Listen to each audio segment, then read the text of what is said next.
और सभी से निवेदन राष्ट्रगान के लिए अपने स्थान पर खड़े रहें।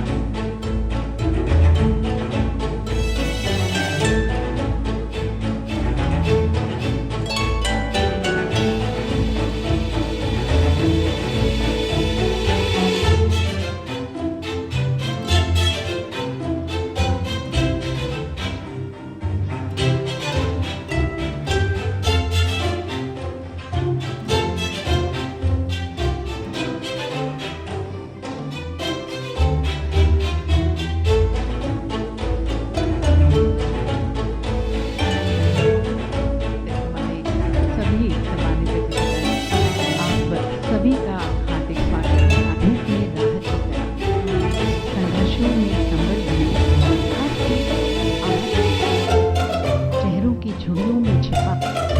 वक्त की रफ्तार अकेले न रह जाए वो, वक्त की रफ्तार में जिंदगी के इस राह में आज मैं कल मैं होंगी आप होंगे हम सब बाकी with social justice and empowerment and very importantly with a special program the final participant करने के लिए मैं आमंत्रित करती हूं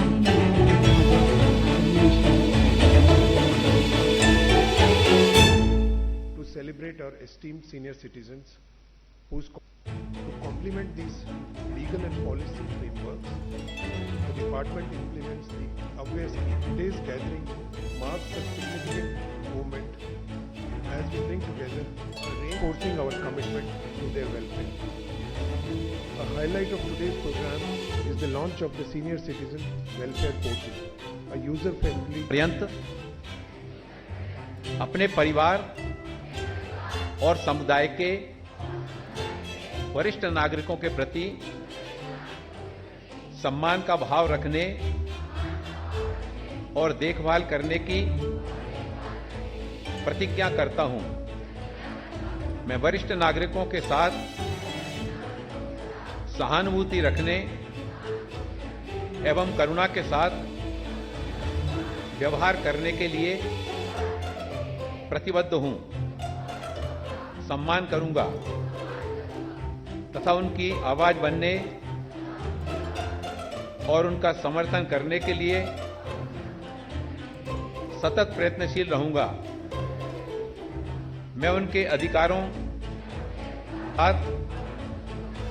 दुर्व्यवहार के खिलाफ लड़ने के लिए भी मिलकर अपने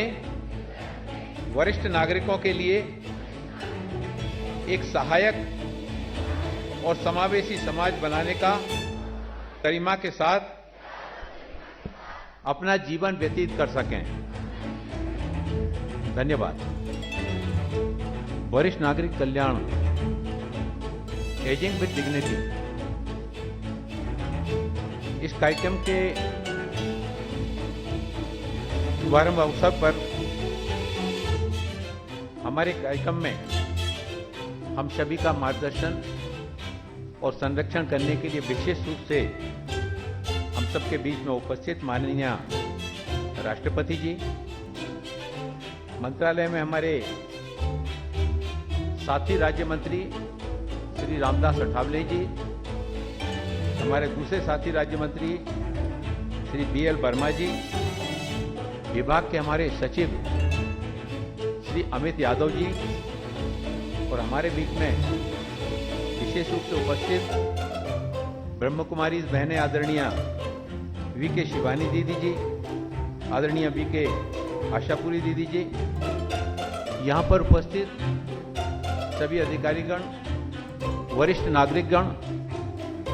और हमारे विद्यालय से आए हुए बच्चे एवं मेरी उपस्थित बहनों, प्रिंट मीडिया, इलेक्ट्रॉनिक मीडिया के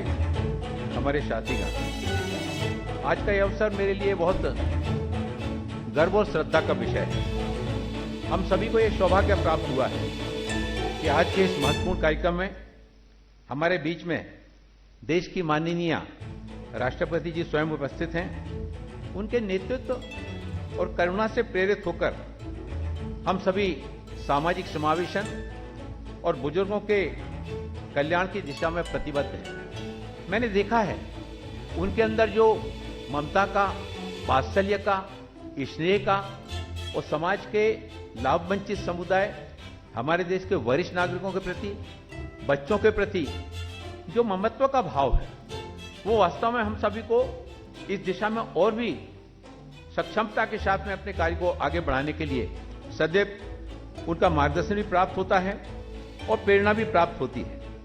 ऐसा कहा जाता है कि एक विकसित और सभ्य समाज की असली परीक्षा सही मायने में इस बात से होती है कि वह समाज के कमजोर वर्गों को किस तरह से महत्व देता है, उनकी रक्षा करता है। हम भारतीयों के लिए बुजुर्ग नागरिकों के प्रति अधिक संवेदनशील होना और कर्तव्यपरायण होना चाहिए। अभी ये कार्यक्रम प्रारंभ होने के पूर्व अभी एक और कार्यक्रम हुआ और उस कार्यक्रम में हमारे देश के विभिन्न अंचलों से वरिष्ठ नागरिकगण जिन्होंने अपने अपने क्षेत्र में उल्लेखनीय कार्य किया है, ऐसे वरिष्ठ नागरिकगण उस कार्यक्रम में उपस्थित थे बाजू के ही हाल में। और उसमें से कुछ वरिष्ठ नागरिकों ने वो जीवन के जिस क्षेत्र में उल्लेखनीय काम कर रहे हैं, जैसे हमारे एक वरिष्ठ नागरिक ने, उन्होंने रिटायर्ड होने के बाद भी जीवन में उन्होंने तय किया कि विदेशों में कोई वरिष्ठ नागरिक अगर कष्ट में है तो उन्होंने अपने जीवन का लक्ष्य बनाया कि जीवन की आखिरी सांस तक वो सेवानिवृत्त नहीं होंगे, बल्कि ऐसे कष्ट में पड़े हुए जो हमारे देश के वरिष्ठ नागरिक विदेशों में रह रहे हैं, उनकी मदद करते हुए उनको देश में वापस लाने के लिए वो हर संभव प्रयास करें। हमारे एक बहन ने हमको बताया उत्तराखंड में किस तरह से जो हमारे युवाओं में हमारे जो वरिष्ठ नागरिक हैं उनके साथ में कर्तव्य भावना को जागृत करने का एक अभियान आज से 26 वर्ष पहले उस बहन ने वहां पर प्रारंभ किया और आज उस अभियान को अपने रिसर्च के माध्यम से लगातार समाज में युवाओं के बीच में इस भावना को जागृत करने का काम कि बुजुर्ग हमारे समाज की धरोहर हैं, उनके प्रति न केवल सम्मान बल्कि वो गरिमामय जीवन जी सकें, इसमें हमारी युवा पीढ़ी का महत्वपूर्ण योगदान होता है। हमारे एक और वरिष्ठ नागरिक दादा भिकू दादेती जी ने, उन्होंने जो समाज के डीएनटी समुदाय के जो हमारे बंधु हैं, उन बंधुओं की शिक्षा के लिए, उनके आवास के लिए न केवल लंबे समय तक इस क्षेत्र में अध्ययन किया, बल्कि आज भी उस काम को लगातार वो करने का दृढ़ निश्चय उनके द्वारा इच्छा शक्ति के साथ उसको आगे बढ़ा रहे हैं। हमारे उज्जैन की महाकाल की नगरी से आए हुए सेवानिवृत्त हमारे प्रोफेसर हैं, लेकिन 96 में रिटायर्ड होने के बाद भी वो अपने आप को रिटायर्ड नहीं मानते। भगवान महाकाल की नगरी के जो रहस्य हैं, उन रहस्यों को उन्होंने एक पुस्तक में संकलन करके समाज के सामने लाने का काम, उसको एक बहुत बड़ा योगदान उनके द्वारा इस दिशा में किया जा रहा है। हमारी एक और बहन ने जीवन में एक एक्सीडेंट में वो दुर्घटना में घायल हुई, लंबे समय तक अस्वस्थ रही, लेकिन जैसे ही वो ठीक हुई, ठीक होने के बाद